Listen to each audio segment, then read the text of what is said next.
Boa tarde. Vai começar a propaganda eleitoral. A partir desta terça, dia 16, estão liberados, por exemplo, comícios, distribuição de material gráfico, divulgação na internet e passeatas. E quem traz mais detalhes para a gente aqui é a repórter Luciana Gavilha. Boa tarde, Luciana.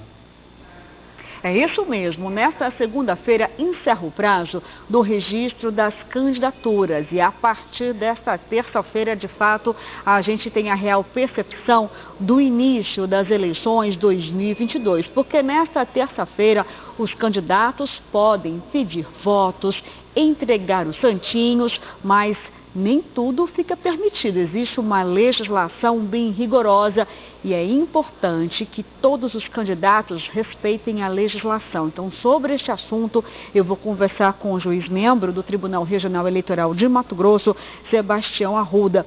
Vamos começar falando sobre algo muito importante: camiseta dos candidatos.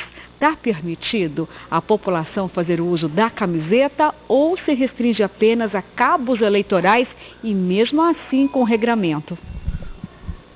As camisetas para os cabos eleitorais, a legislação permite, desde que esse cabo eleitoral a use durante o trabalho eleitoral.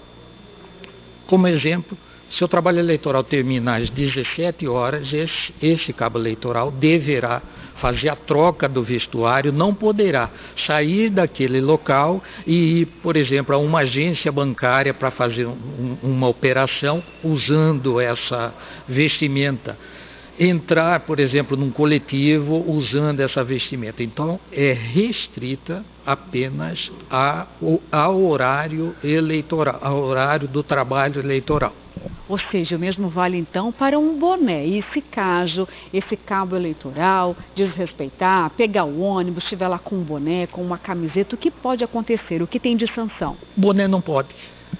Boné não pode de jeito nenhum? Não pode boné, não pode caneta, não pode papel de rascunho, qualquer coisa assim. Só é possível o uso da camiseta e a distribuição de folhetos de propaganda eleitoral. Mas retornando à questão da camiseta, só é possível ao eleitor desde que faça de forma silenciosa e individualmente a sua manifestação. Agora, em relação a som, os veículos de som, eles são permitidos porque ainda tem também o trio elétrico. Como é que ficou, então, na equação do que pode e não pode em relação ao som? Com relação ao som, só poderá utilizar som nas carreatas, nas passeatas e nos comícios, sendo que trio elétrico apenas nos comícios, ou seja, que a população fique ciente de que aquele carro de som circulando nas cidades, isso não é mais permitido. E também tem ressalvas em relação a passar com os carros de som em prédios públicos, em hospitais? Isso, 200 metros de hospitais, prédios de fórum, prédios públicos de uma maneira geral, não é possível se fazer essa circulação. E o que ficou permitido em relação à adesivagem de veículos? Com relação a veículos, é possível se adesivar o vidro traseiro e nas laterais não se permite mais aquele envelopamento. Hoje só é permitido, se quiser, nas laterais dos veículos, o adesivo de até meio metro quadrado, só isso que é permitido. Agora, se houver desrespeito, de que forma esses candidatos podem responder?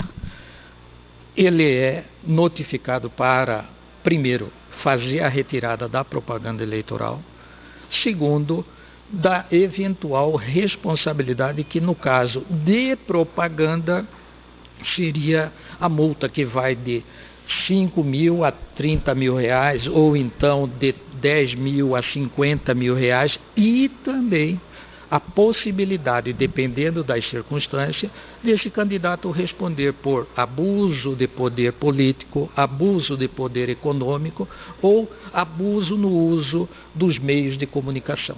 Agora, aquele derrame de santinhos, isso está permitido também, aquele acúmulo? Não.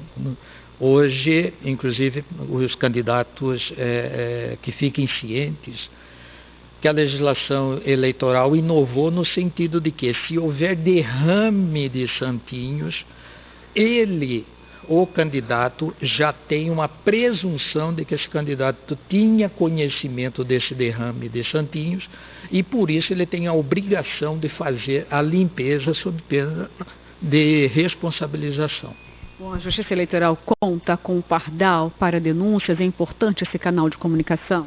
Nós temos vários canais de comunicação. Dentre eles, o principal realmente é o Pardal, em que imediatamente se adotam as providências de checagem e também, se for o caso, de retirada desse material de propaganda. Na internet, tem algo que fica proibido nas redes sociais? Nas redes sociais vige o princípio da liberdade de expressão. Porém, propaganda negativa do candidato, propaganda ofensiva ao candidato, propaganda paga diretamente para pessoas fazerem propagandas ofensivas, isso não é permitido.